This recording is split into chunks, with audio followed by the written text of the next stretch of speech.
criminality is not a direct byproduct of poverty.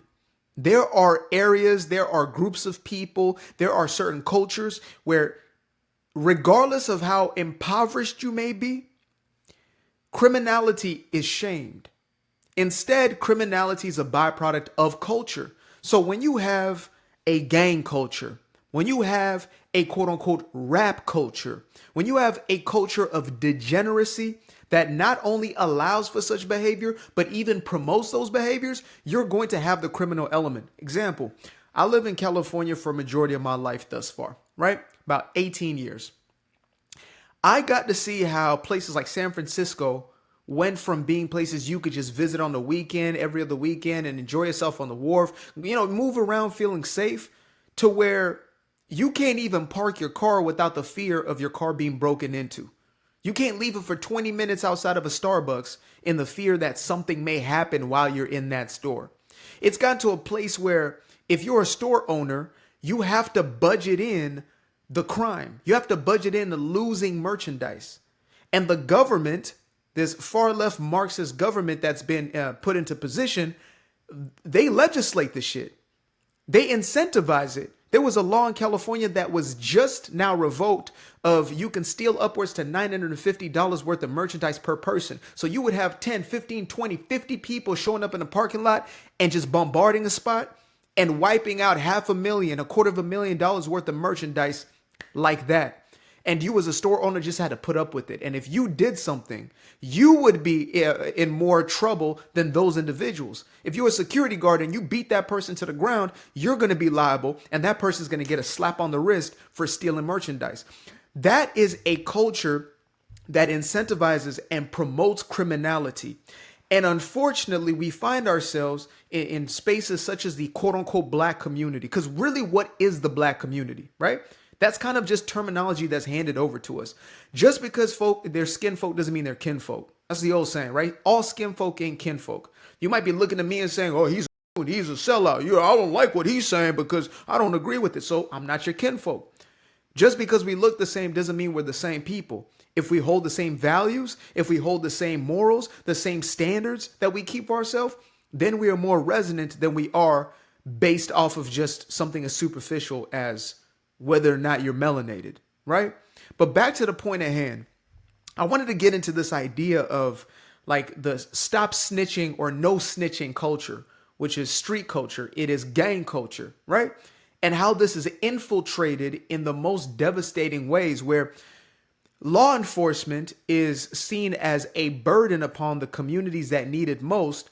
And you are essentially shamed for wanting to bring law enforcement into such said situations. For example, you have somebody who gets unalived in your neighborhood. You know who did it, and the person might even be a family member whose life was taken. That code of conduct, that culture, quote unquote, says we handle this in the streets through retaliation, not through getting the criminal off of the streets and hopefully making the neighborhood safer. I understand this tie to, but that's my family, this, that, and the third. But if I had a cousin, a brother who I knew was a psychopathic murderer, I would make sure that the police were notified about this individual and that they would be incarcerated for their actions. You can call me all names, all shapes and sizes of whatever insults that you may choose. But I'll be damned if I allow for my environment to be plagued by this individual just simply off of my quote unquote loyalty. And that's the danger and the detriment of this type of psychology. It is culture. You can go into different cultures that are impoverished. Go around the world into third world countries where people making $1, $2, and yet they still have a high trust society.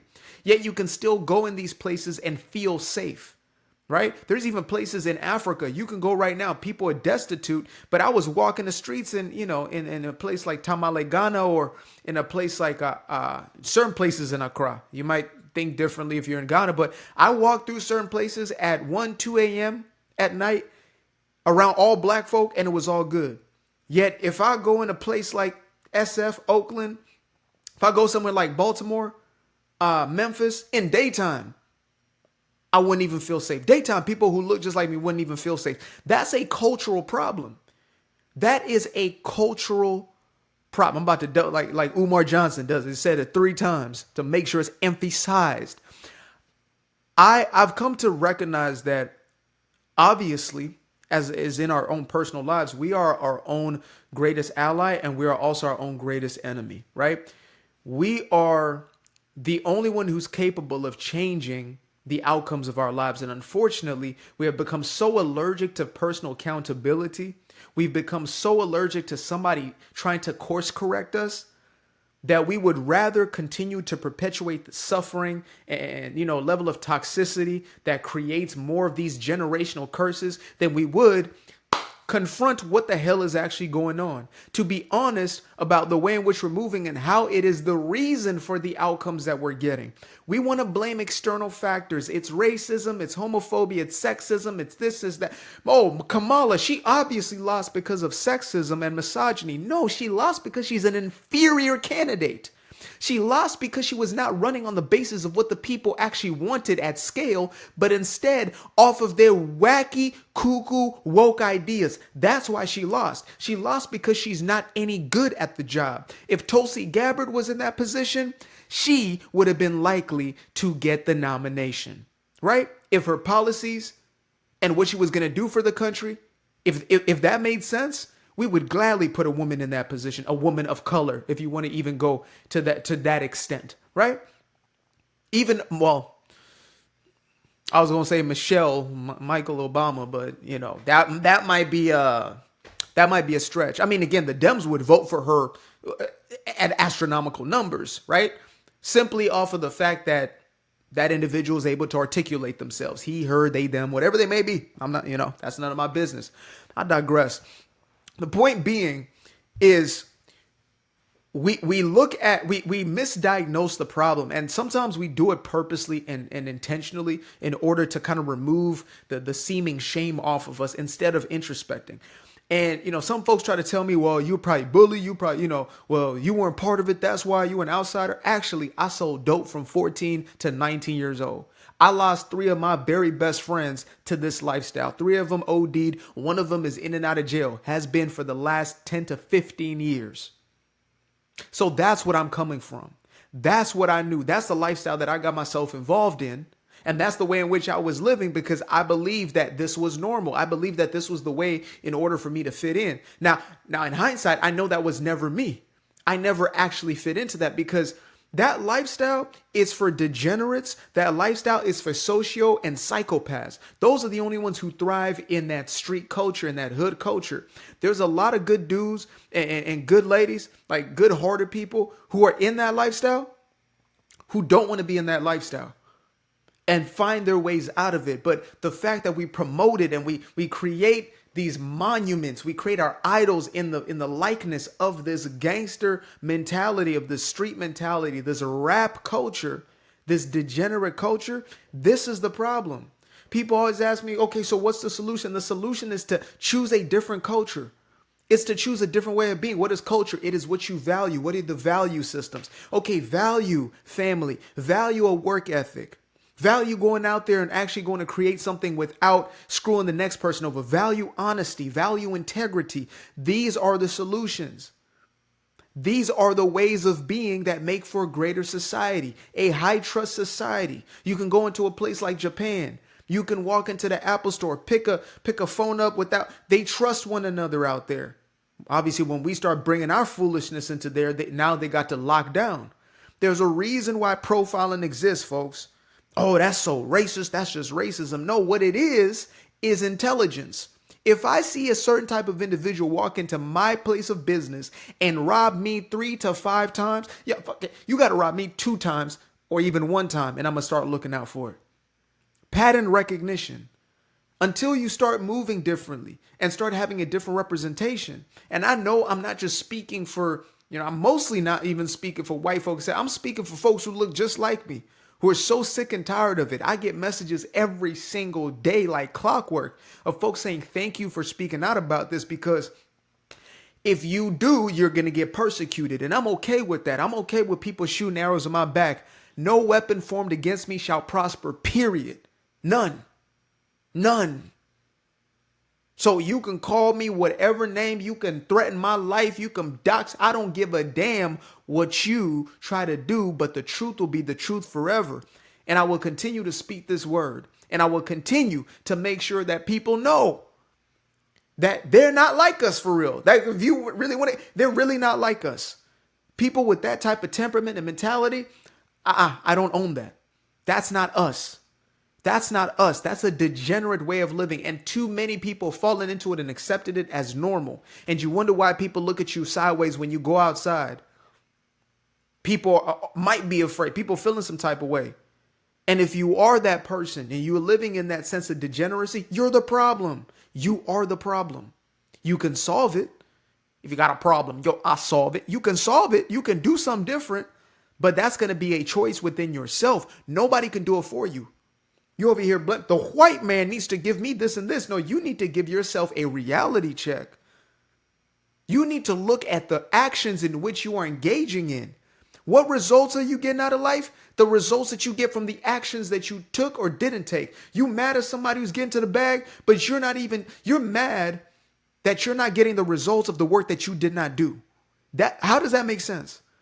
You're pissed off at somebody who put in the work, who did what was necessary, put in the due diligence, educated themselves, got those high-level skills, put themselves out there, filmed the damn videos, sang the damn song, do whatever it was. You're mad at that individual, and so you blame the system, and then now what? You just continue to be a bottleneck. You are a virus within your community. You are the problem, my friend.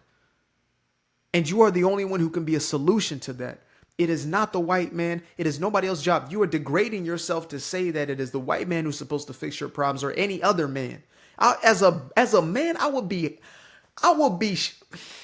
fucking damned, y'all, if I had to rely on another man, wait on another man to do something in my life. I'm waiting on you to give me a check, a handout. So I got to wait for you to hunt, for you to bring something back for me. As a man, I would be ashamed. And this is, my heart is, this is hitting different today, okay? If I am a man and I call myself a man, it means it is my responsibility to go out there, to go and get it, and to bring it back. Not to take what's somebody else's. Not to beg and plead. Not to cry and whine. Not to go out there and protest outside somebody's door and say, you gonna give me this and that. Go be creative. Go use your gifts, your talents. Go invest in yourself. Go and do something different. Show up in a different way.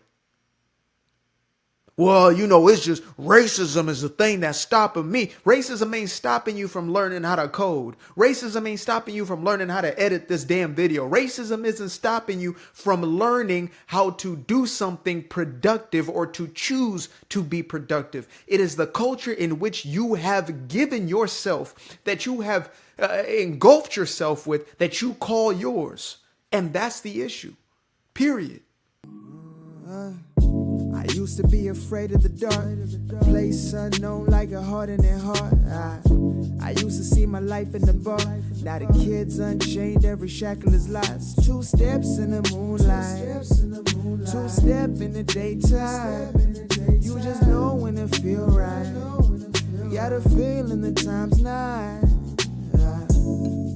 See you through those shades that I just threw on. Through my lenses, you just can't do no wrong. I fell in love with myself again. I fell in love with myself. I fell in love with the sunshine. I fell in love with the light. I fell in love with the full moon. I fell in love with the night. I can see